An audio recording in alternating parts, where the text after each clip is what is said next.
My name is Robert Foxworth, and I was wrongfully convicted, 29 years and some months in Suffolk Superior Court. They convicted me of first-degree murder. I was 23 years old at the time I was arrested. I didn't really have no faith in the system. And I never in the world, never thought that would ever happen to me, ever. But, it did. There's nothing you can do. You're literally helpless. I got to the point where I remember before they let me out, I said it in my song. I said, if I lose this, I'm literally going to have to die in here for a crime I didn't do. What people don't understand, right, is that it takes so much out of your family. For not seeing you. You're not putting gifts under the tree every year, not celebrating your birthday. Your son's growing up, your daughter's growing up without you. You're crippling the family while you're already disabled the man that you have behind bars. We didn't have cell phones when I went to jail. We didn't have computers. We didn't have none of that. When I got out, I was 30 years behind. I was lost.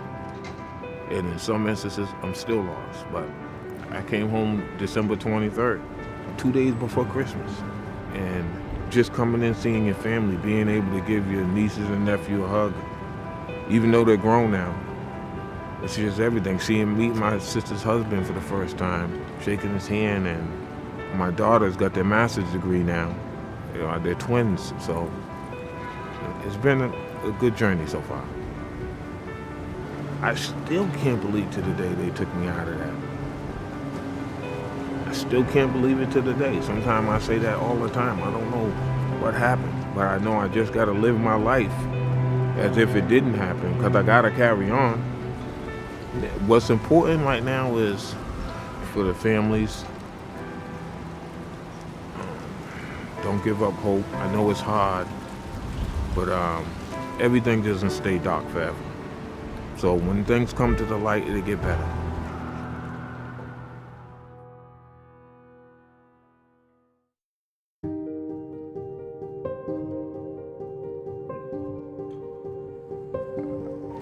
My name is Jackie Hughes.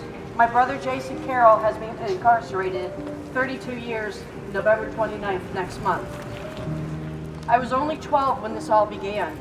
Jason just shy of 19 years of age. For myself, ages 12, 17 to 18 was full of devastation and trauma of not knowing the whys and the whereabouts of my brother.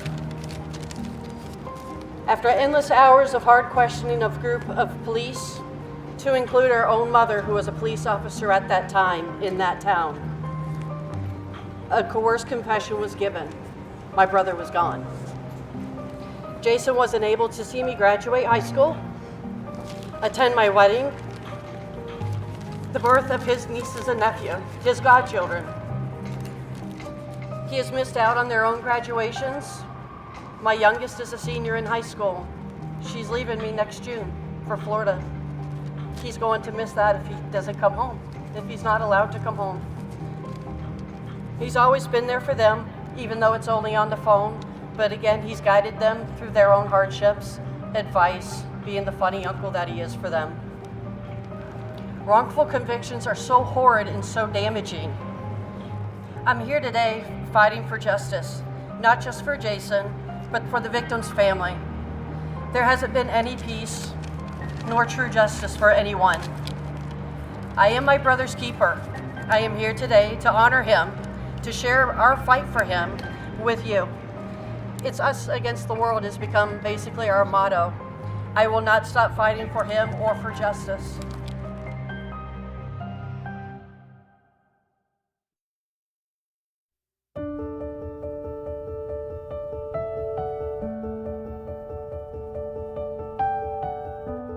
James Watson and his co-defendant, Fred Clay, were arrested, tried, and convicted of my brother Jeffrey's murder back in 1981.